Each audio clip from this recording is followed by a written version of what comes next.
بسم الله الرحمن الرحيم الحمد لله رب العالمين والصلاة والسلام على نبينا محمد وعلى آله وصحبه أجمعين أما بعد. Nous allons voir ensemble dans ce numéro quelques notions en rapport avec la prosternation dans la prière. As-sujud. Tout d'abord, il faut savoir que la prosternation est un pilier parmi les piliers de la salat. Allah a dit dans Surat al-Hajj, verset 77, qui a pour sens « Ô vous les croyants, inclinez-vous et prosternez-vous, et vouez le culte à votre Seigneur, et faites le bien, peut-être vous sera-t-il accordé la réussite. » Et dans le hadith d'Abu Huraira, rapporté dans le Bukhari et Muslim, le prophète sallallahu alayhi wa sallam a enseigné à cet homme qui avait mal accompli sa prière en lui disant « Ensuite, prosterne-toi et marque un temps d'arrêt dans cette position. » De plus, les savants sont unanimes sur le caractère obligatoire du sujud, comme cité par Ibn Abd al-Barr dans Al-Tamhid, ou encore Al-Nawawi dans le Majmu' ou encore Ibn Hazm dans Al-Maratib al-Ijma'. Dans chaque rak'a, il y a 2 prosternations, comme rapporté clairement dans le hadith d'enseignement de la prière cité précédemment.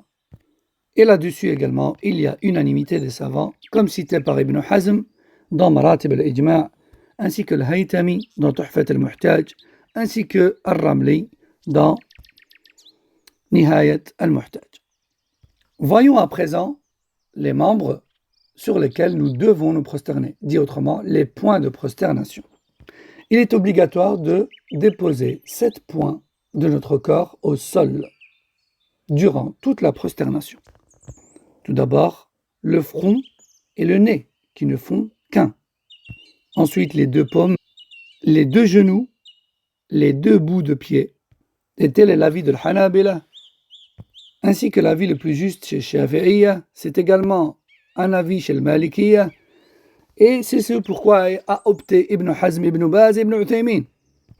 Il est rapporté dans le hadith authentique chez le Bukhari et Muslim, d'après Ibn Abbas, que le prophète sallallahu alayhi wa sallam a clairement dit « Il m'a été ordonné de me prosterner sur 7 points, le front, et il a pointé du doigt entre le front et le nez, les 2 mains, les 2 genoux et les 2 bouts de pied. » Ensuite, il faut savoir que les savants ont divergé concernant la manière de laquelle nous descendons en prosternation. Est-ce sur les mains ou sur les genoux?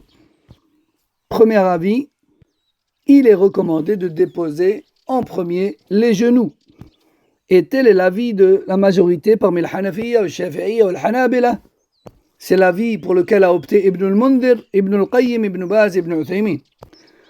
Parmi les preuves, il y a ce qui a été rapporté d'après Ibrahim, qui lui rapporte d'après certains compagnons de Abdullah Alqama, ainsi que l'Aswad, et tous deux rapportent que Omar, radiallahu anhu, déposait d'abord ses genoux avant ses pieds lorsqu'il descendait en prosternation. Cela a été stipulé par Tahawi dans Sharh al-Athar. Et au passage, Cheikh al-Albani a authentifié sa chaîne de transmission dans Aslu Sifati Salat, volume 2, page 717. Deuxième avis, il est recommandé de déposer d'abord les mains. Et tel est l'avis de l'Malikiyya. C'est également un avis existant et rapporté de l'imam Ahmed. C'est l'avis de l'Awza'i et de bon nombre de savants parmi les adeptes du hadith, comme rapporté de Shawkani, de l'Hazimi, de l'Awza'i, qui dit « J'ai connu chez les gens la descente en prosternation sur les genoux. » Ibn Abi Daoud a dit « Tel était l'avis des adeptes du hadith. » Tout cela a été stipulé dans Nail al-Awtar, voir également Subul al-Salam de l'imam al-San'ani, rahimahullah. Cet avis est également celui du noble savant du hadith de notre époque, Cheikh al-Albani, rahimahullah.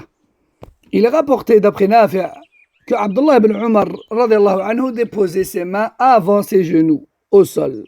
Comme rapporté par le Bukhari, mu'allaq, bien sûr, rapporté également par Ibn Khuzaymah, ainsi que Tahawi dans Sharh al-Athar, ainsi que le Hakim, et authentifié par Cheikh al-Albani, selon les conditions d'authentification de l'imam Muslim, et ce dans son livre Irwa al-Ghalil, volume 2, page 77. Donc ceci était quelques notions en lien avec la prosternation, et on en verra d'autres dans le numéro prochain, Inch'Allah ta'ala. Hada wallahu a'lam, sallallahu sallam ala nabina Muhammad wa ala alihi wa sahbihi ajma'in. Assalamu alaikum wa rahmatullahi wa barakatuh.